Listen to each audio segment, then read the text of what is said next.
ضروري خو نه ده خو بیا هم فلم لایک کوي یا ډیسلایک کوي. د فلم په شروع کې موږ یو بایک ریسر ګورو چې د هغې نوم جونس وي او هغه په ځنګل کې ریس دپاره پریکټس کوي.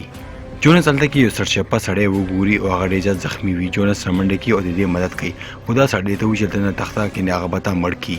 جونس یو ګوټ ته راځي او هلته کې کښېني او دغه سړي باندې نظر ږدي. لږ ساعت پس هلته کې یو ګاډی راشي او ودرېږي او هغې نه څه خلک راوځي او هغې کې یو ډرګ ډیلر وي. هغه ډرګ ډیلر دا سړی ډېر زیات وران وران ووهي او هلته کې یې مړ کړي. جونس چې کله تا وګوري هغه ډېر زیات ویریږي او خپل بایک باندې کښېني او هلته نه تښتېږي. خو دغه ډرګ ډیلر جونس وګوري او خپلو ملګرو ته وایي چې دې پسې شي او دا راونیسئ. جونس چې کله کور ته ورسېږي هغه په ټي وي کې مکه کس ګوري چې چا مړ کړی دی. بیا په دروازې باندې څوک زورونه کوي خو جونس چې کله پاڅېږي او په دوربین کې ګوري ته مکه بدماشان وي چې دې پسې راغلي وي او دغه کسانو غوښتو چې جونس مړ کړي. جونس هلته نه تښتېږي خو دلته کې یو اف بي آی ایجنټ راځي چې د هغې نوم وي نیول او نیول هلته کې دغه ټول بدماشان مړه کړي او جونس ځان سره ویسي. په لاره کې نیول جونس نه تپوس کوي چې کله تا دغه کس وکتو چې هغې دا مړ کړو نو تا پولیسو ته ولې ونه ویلو خو جونس ورته وایي چې ټول پولیس والا کرپټ وي. لږ ساعت پس جونس موږ د اف بي آی والا په دفتر کې ګورو چې هغه ورته وایي چې دغه ډرګ ډیلر ډېر خطرناک دی او هغه خلک مړه کوي او دغه ډرګ ډیلر یو غټ ګینګسټر دی او موږ غواړو چې تېرو څو کلونه دې پسې شوي وو چې د هغه ونیسو خو موږ دغه سړی نشو نیولی ولې چې موږ سره څه ثبوت نشته دی او ته وایي چې اوس موږ دغه سړی نیولی شو ستا د ترو. خو جونس دې ته وایي چې زه نه غواړم چې خپله زندګي په خطر کې واچوم او په هغې باندې ګواه شم. خو نیول ورته وایي چې دغه سړی ډېر زیات خطرناک دی او دا به په څه طریقه باندې تا مړ کړي او ته وایي که تا زموږ خبره ومنله او موږ سره ملګری شي نو ستا زندګي به هم بچي او دغه سړی به موږ په جیل کې واچو او ته وایي چې کیدای شي په دې باندې تاله څه انعام هم میلاو شي. دا ټوله خبرې چې کله جونس واوري هغه د دې سره کار کولو ته تیار شي ولې چې دې سره خو څه بل اپشن هم نه وي او ته وایي چې ته به موږ سره لوس انجلس ته ځي کوم ځای کې چې یو پوزیشن کې په دې باندې ډېر زیات کیسونه دي. بیا دې دواړه ایرپورټ ته ځي او هلته کې په جاز کې کښېني. دې سره یو بل ملګری هم وي.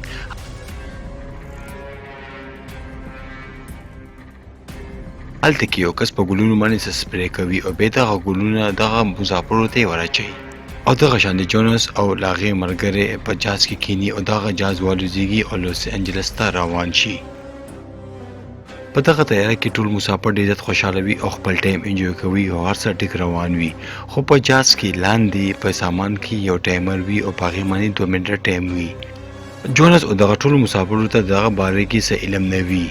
او بیا دغه ټایمر ټایم ختم شي او دغه ډبونه غټ ماران بهر ته راوځي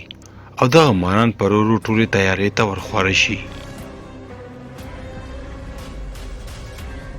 دغه ماران هغه ډرګ ډیلر په دغه تیاره کې ایښولي وو چې جونس پکې مړ شي چې دغه تیاره لوس انجلس ته ونه رسیږي او دغه مسافرو ته هېڅ پته هم نه وي چې اوس دغه ماران ورو ورو بره راخورېږي او دغه مارانو کې یو مار انجن ته لاړ شي او هلته کې څه تارونه وخوري په کوم باندې چې په دغه تیارې کې څه خرابي راشي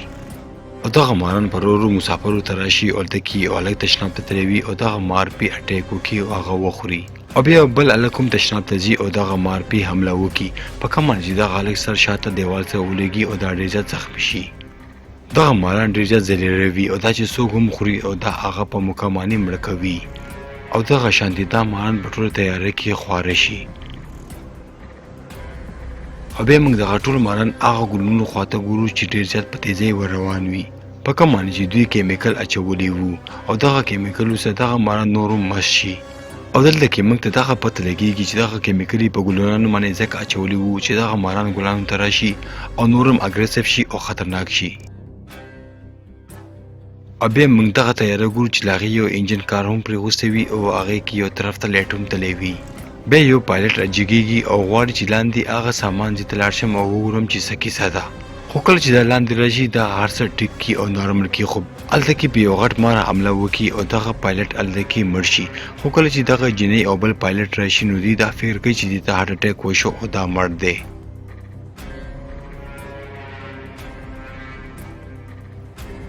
خو دغه ښځه نیول ته راځي ولې چې هغه اف بی آی ایجنټ وي او نیول دې ته وایي چې موږ ته پکار دی چې واپس لاړ شو. پایلټ ورته وایي چې موږ خو اوس نیمه لاره والې ده او موږ واپس نشو تللی او بیا نیول د دې په خبره باندې یقین وکړي او ورته وایي چې صحیح ده چې اوس موږ لوس انجلس ته رارسېدلي یو نو ته مخکې لاړ شه. خو دغه خلکو ته پته نه وه چې کیم په دغه تیاره کې ډېر زیات ماران خوشي کړي دي او دغه تیاری کې خرابې په وجه باندې پایلټ ټول مسافرو ته وایي چې تاسو ځان ریډي کړئ او سیټ بیلټ وتړئ او دغه کیپټن په کیبن کې یو غټ مار هم راشي دغه کیپټن دغه مار تختی او وخی او دینه په غلطۍ سره یو بټن دباو شي په کوم معنی چې دغه مسافرو ته اکسیجن ماسک راخته لړ شي او دغه ماکسونو سره الته غټ ماران هم را لړ شي او دغه ماران په مسافرو باندې اٹیک چالو کی او په دغه تیاری کې سم مسافرو څخه خو هغه ګلان هم کوم سره چې دغه ماران نور مستیږي او تازه کیږي او دغه ټول ماران په مسافرو باندې اٹیک کوي او به یو مار راځي او په یو خسي په خله کې نه نوځي د نیول مرګري پسې هم یو مار راځي او دا وچی خو نیول په مقرره شي او خپل مرګري بچ کی نیول غوښتو چې دغه ټول مسافرو ژوندۍ بچ کی نیول چې دغه ټول مسافرو ته وځي تاسو له جاس په مخ کې سي ته ځان ورسوي او دغه شان ټول مسافر منډه کی خو په منځ کې هغه ماران په ډیرو خلکو باندې عملي کوي او دې مړه کوي جونس هم به الته کې بهر ته راشي او غواړي چې دغه مسافرو مدد وکړو خو اول څه ته وایي چې ته واپس نه لاړ شه او ستا ژوندۍ موږ ته په ډېره زیاته اهم ده په لاندې په ځمکه باندې موږ یو کس ګورو چې هغه نیول مرګري وي او هغه یو ډاکټر ته ځي او هغې ته د تیاري باره کې ټوله کیسه کوي اول دغه ډاکټر سره ډېرې زیاتې خبرې کوي خو دغه ډاکټر ورته وایي چې دغه ماران هسې په چا باندې اټیک او حمله نه کوي او ته وایي چې ضرور په دغه تیاري کې څه شی دي چې کوم معنی دغه ماران مستیږي او تازه کیږي خو بیا موږ پایلټ سره یو غټ مار ګورو چې په هغې باندې حمله وکړي او خپل پاور سره هغه لاندې رالاړه کړي او دغه شاندې دا تیاره په خپله باندې روانه وي دغه هیروسټر چې کله راشي نو هغه چې دا وګوري هغه ډېر زیاته ویریږي او پریشانه شي ولې چې دغه تیاره ډېر لاندې راغلې وي او دغه هیروسټر په خپله کیني او دغه تیاره بر اسمان ته وړي او سره هلته کې ډېر زیات ماران هم مړه کوي او بیا نیول هم هلته کې راشي او دوی دواړه کیني او دغه تیاره سنبالوي خو دغه تیاره ډېر زیاته لاندې راغلې وي خو بیا هم دې څه طریقې باندې دغه تیاره بره وړي بل خو ته موږ هغه پایلټ ګورو چې هغه اوس هم ژوندی وي ولې چې هغه مار په لاس باندې خوړلی و او له هغې لاس ډېر زیات پړسېدلی وي هغې لاس ډېر زیات پړسېدلی وي او هغه همت کوي او خپل سیټ باندې کښېني او دغه تیاره په آټو موډ باندې لګوي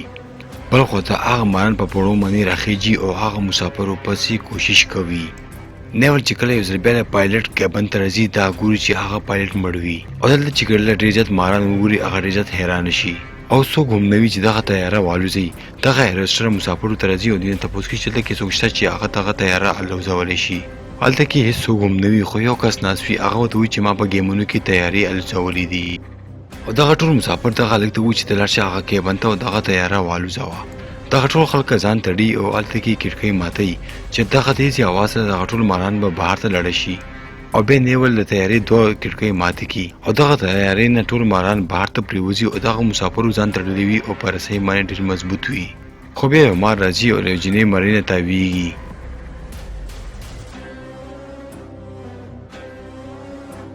او دغه اناکونډا ماران بهر ته پرېوځي او کوم څه چې دغه تیاره هم بې کابو کېږي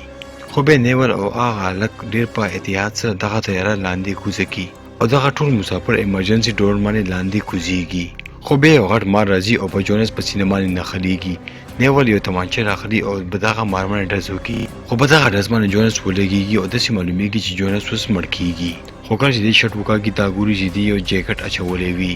په کوم معنی چې هغه بچ شي خو دلته کې پلین ډېر زیات ډاکټران او امبولانس موجوده وي او دغه مسافرو ته دې دوایي ورکړي او دې بچ کړي او دغه شان دې ټول هغه مسافر جونس او هیروسټر او دې ټول یو ځای شي او دې ملګري شي خو موږ دلته کې ګورو چې دا فلم ختم شي که فلم هم خوښ شوي ضروري لایک کړئ